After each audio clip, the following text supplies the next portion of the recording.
अपने दूसरे मुद्दे का, जिसे आज हमने स्वदेश आवर में चर्चा के लिए चुना है।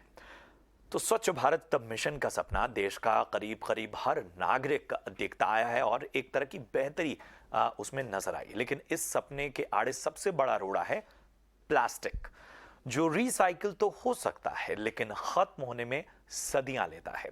लेकिन अब इस समस्या का भी समाधान भारत ने खोज निकाला है और वो समाधान बजट सत्र के दौरान लोकसभा में पीएम मोदी की जैकेट के जरिए सामने आया। सीधे शब्दों में कहें तो अब प्लास्टिक के परिधान यानी प्लास्टिक के लिबास, प्लास्टिक के जैकेट, ये सब होंगे और प्लास्टिक के परिधान पहनेगा हिंदुस्तान।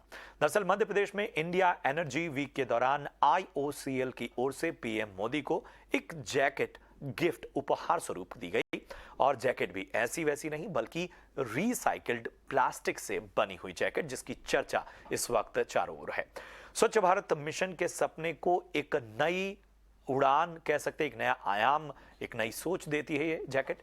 यानी अब प्लास्टिक का उपयोग कपड़े बनाने में भी हो सकेगा। लेकिन इस सपने को पूरा करने की राह में चुनौतियां कम नहीं हैं और ऐसी ही चुनौतियों के बारे में और संभावनाओं के बारे में भी हम आज स्वदेश आवर में चर्चा करेंगे। आखिर इस प्लान को धरातल पर उतारने के लिए क्या कदम उठाने होंगे, किस तरह की अर्जेंसी की जरूरत है, अगर डिमांड बढ़ी तो प्लास्टिक और इन सामानों के निर्माण के लिए सरकार के पास क्या प्लानिंग है। और इन सवालों पर बात करने के लिए हमारे साथ बड़े ही दो खास एक्सपर्ट विशेषज्ञ मौजूद हैं।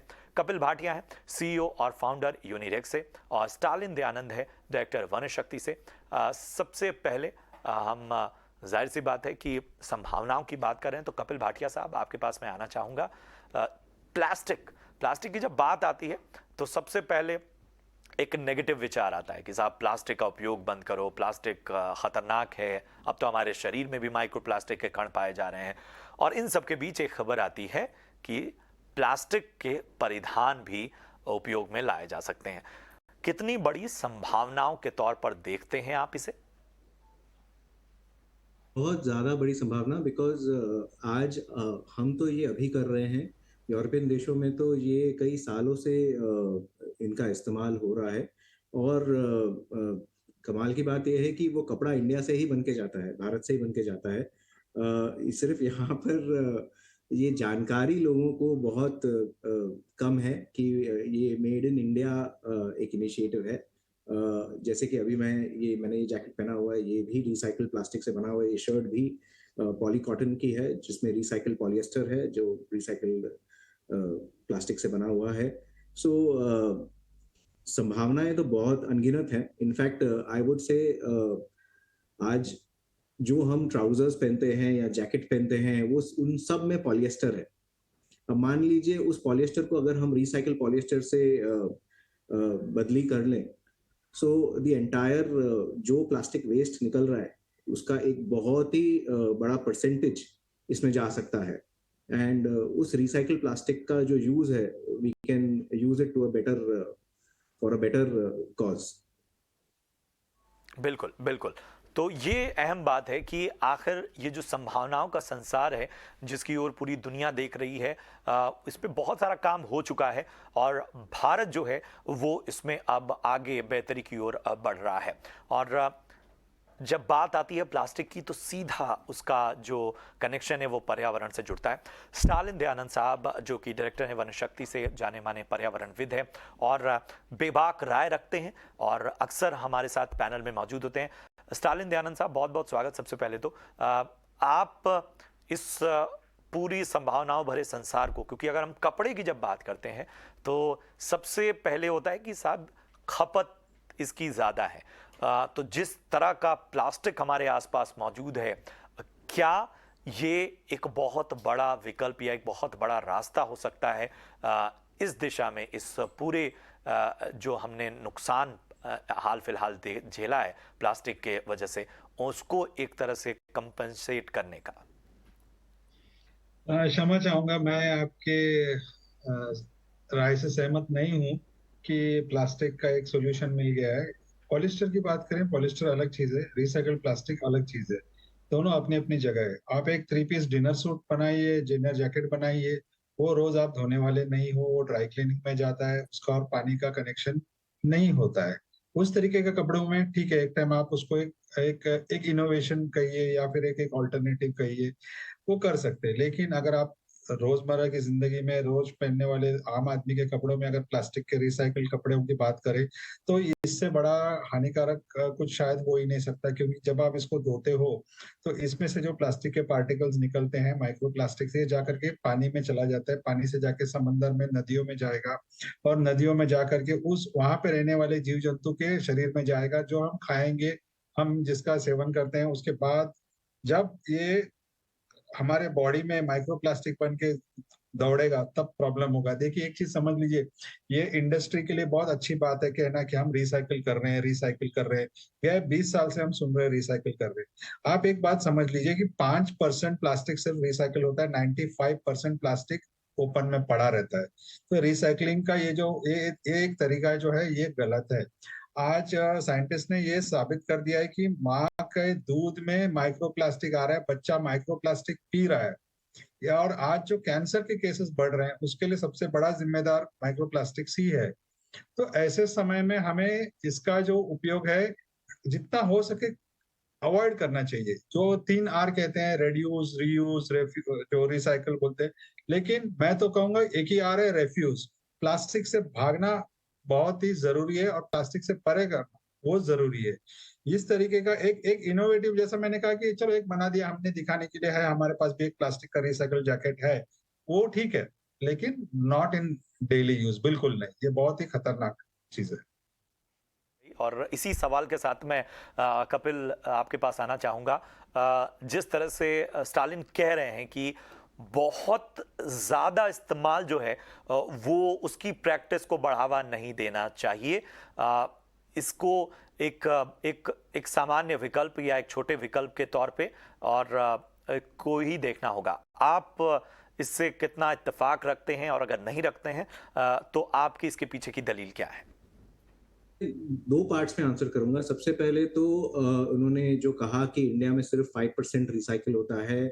जो पेट है इंडिया में जो प्रोड्यूस होता है, जो आप जिसमें प्लास्टिक बॉटल में पानी पीते हैं या कोल्ड ड्रिंक पीते हैं, वो जो है इंडिया में 85% रिसाइकिल होता है। अगर आप इसको ऑनलाइन सर्च करेंगे तो आपको पता चलेगा कि इंडिया शायद top 3 countries of the world में है जो सबसे ज्यादा रिसाइकलिंग करता है पेट का। अच्छा, उसमें भी जो 15% रिसाइकिल नहीं होता, वो भी करीब 10,000 बॉटल पर मिनट है। तो आप मान लीजिए अगर वो 10,000 बॉटल अभी भी लैंडफिल में जा रहा है, तो पर मिनट के हिसाब से 21 दिन में अगर हम उसकी एक पाइल बनाएं तो वो स्टैच्यू ऑफ यूनिटी से बड़ी होगी। सबसे पहले तो इंडिया में हमको ये समझना चाहिए कि 85% प्लास्टिक रिसाइकिल हो रहा है। जो बाकी 15% रिसाइकिल नहीं हो रहा है, उसका कारण, सबसे बड़ा कारण ये है कि हम लोग एज इंडिविजुअल्स, हम लोग प्लास्टिक को सही तरह डिस्पोज नहीं करते, और हम लोग छोड़ देते हैं गवर्नमेंट और गवर्नमेंट एजेंसीज पर कि वो लोग जाके प्लास्टिक को कूड़े में से अलग करेंगे और उसको रिसाइकिल करने में डालेंगे। हम लोगों को वो एडुकेट होना चाहिए कि वो पहले तो प्लास्टिक को अलग करें। रही बात दूसरी कि माइक्रो प्लास्टिक्स आ रहे हैं खाने में, मैं इससे पूरी तरह सहमत हूं। पर मैं आपको एक और चीज बता दूं, जो पॉलिएस्टर यूज हो रहा है, अब पॉलिएस्टर कहाँ कहाँ यूज होता है? पॉलिएस्टर साड़ीज में यूज होता है, पॉलिएस्टर सलवार कमीज में होता है, पॉलिएस्टर शर्ट्स में यूज होता है, पॉलिएस्टर ट्राउजर्स में भी यूज होता है, डेली वेयर ट्राउजर्स में भी पॉलिएस्टर यूज होता है। वो पॉलिएस्टर बनता कैसे? वो पॉलिएस्टर आज भी बनता है वर्जिन प्लास्टिक पेलेट से। जब वही वर्जिन प्लास्टिक पेलेट्स से पॉलिएस्टर बनता है, वो उसके माइक्रोफाइबर भी निकलते हैं, वो भी जाते हैं आपके ड्रेनेज और स्वीट सिस्टम में, और वो भी आपके ओशन में जाते हैं। लेकिन उसके बदले में अगर आप यही चीज रिसाइकिल प्लास्टिक यूज करें, सबसे पहले तो रिसाइकिल प्लास्टिक यूज करने से ना ही आप प्लास्टिक को एनवायरनमेंट, पर्यावरण से दूर रख रहे हैं, बट आप उसको इकोनॉमी में रख रहे हैं। सेकेंडली, आपको शायद जानकर ये बड़ी खुशी होगी कि रिसाइकिल्ड प्लास्टिक से जो कार्बन एमिशंस है वो करीब 30 to 40% पर गारमेंट लो है, और एक गारमेंट से एक गारमेंट का कार्बन एमिशन करीब 8 से 10 किलो होता है। अब यही चीज जब रिसाइकिल्ड पेट से बनता है तो उसका कार्बन एमिशन 3 से 4 किलो कम हो जाता है। अब इमेजिन कीजिए हमारी आबादी को, और अगर उस आबादी ने एक या दो गारमेंट्स ऐसे पहन रहे हैं, वो आज भी पहन रहे हैं, आज भी पॉलिएस्टर का उपयोग हो रहा है और भारी मात्रा में हो रहा है। आज जितने भी कपड़े के मिल हैं वो पॉलिएस्टर भारी मात्रा में बना रहे हैं। अब मान लीजिए वही कपड़ा अब रिसाइकिल से बन रहा है, तो आप इमेजिन कर लीजिए कि कार्बन एमिशन में कितनी कटौती जस्ट बाय ये छोटे से चेन से हो जाएगी। ठीक है, ठीक है। लेकिन सवाल अब भी वो बरकरार है कि साहब इसकी जो बहुत ज़्यादा प्रैक्टिस है, उस पर एक प्रश्न तो बना हुआ है। स्टालिन साहब, सवाल मेरा ये है कि क्या ऐसा दुनिया के बाकी देश कर रहे हैं और क्या ऐसा भारत जो है वो नहीं कर रहा है, जिसकी वजह से जो प्लास्टिक वाली चुनौती है उससे अभी एक चैलेंज हमारा लगातार बना हुआ है, और चिंताएं सबसे ज्यादा किस बात की? देखिए, अभी उन्होंने कहा कि पेट बॉटल, मैं पेट बॉटल से सहमत हूँ, पेट बॉटल रिसाइकिल हो सकता है। लेकिन अगर आप बात करें HDP, LDP, polypropylene, Delrin, Hytrel, nitrile, ये सब जो है प्लास्टिक्स है, ये सब रिसाइकिल करना मुश्किल है कपड़ों के फॉर्म में। आप जब बनाते हो कपड़ा तो सिर्फ पेट बॉटल का रिसाइकिल नहीं होता है, उसमें बाइंडर किया जाता है, दूसरे प्लास्टिक के साथ मिक्स करना पड़ता है, तब जाकर के वो फैब्रिक वो शेप लेता है। नहीं तो आप एक ऐसा लगेगा कि आप प्लास्टिक का कड़क एक शीट, एक हार्ड शीट पहन के चल रहे हो, ऐसा नहीं। उसको सॉफ्ट बनाने के लिए उसमें और एडिशंस करने पड़ते हैं। अच्छा, इसका सोल्यूशन आपने पूछा, एक चीज है जो इंडस्ट्री करना नहीं चाहती, क्योंकि उसमें थोड़ा सा पेड़ों का योगदान बढ़ता है। सेल्यूलोज बेस्ड प्लास्टिक जिसको कहते हैं, सेल्यूलोज ये ऐसा चीज है जो कुदरत में पाया जाता है, और सेल्यूलोज बेस्ड प्लास्टिक जो होता है वो अपने आप 1-2 महीने के अंदर वो मिट्टी में घुल मिल करके उसके साथ कंपोस्ट हो जाता है। उस तरीके का प्लास्टिक को हमको धीरे धीरे अडेप्ट करके जाना पड़ेगा।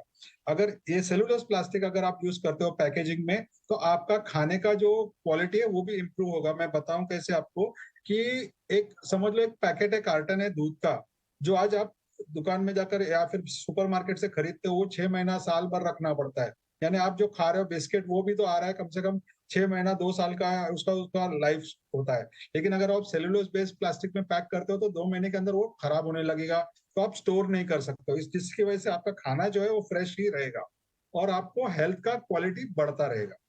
तो जैसा मैंने फिर से कहा कि ये जो एक फैंसी एक आइडिया करके हम उसको देख सकते हैं, उसको दिखावे के लिए ले भी सकते हैं, एग्जीबिशन में भी लगा सकते हैं, लेकिन हमारा जो लाइफस्टाइल है, इंडियन लाइफस्टाइल में प्लास्टिक का कपड़ा हमारे लिए it is not good as it is. हमारे सारे नदियों में प्लास्टिक आ चुका है, हमारे समुद्रों में भी आ चुका है, और अगर प्लास्टिक खाने से भी हम अगर संतुष्ट ना, पहनना भी चाहते हैं, तो ये मैं तो कहूंगा ये हम एक ऐसे पथ पे चले हैं जहां से लौटना नामुमकिन हो जाएगा, और इससे जितना जल्दी हम किनारा कर लें वो अच्छा रहेगा।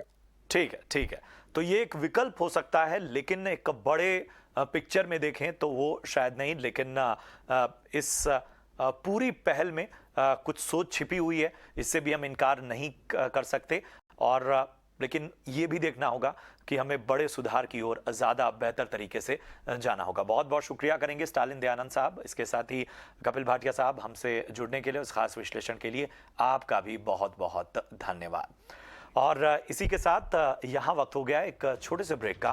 फौरन हाजिर होते हैं कुछ खास खबरों के साथ।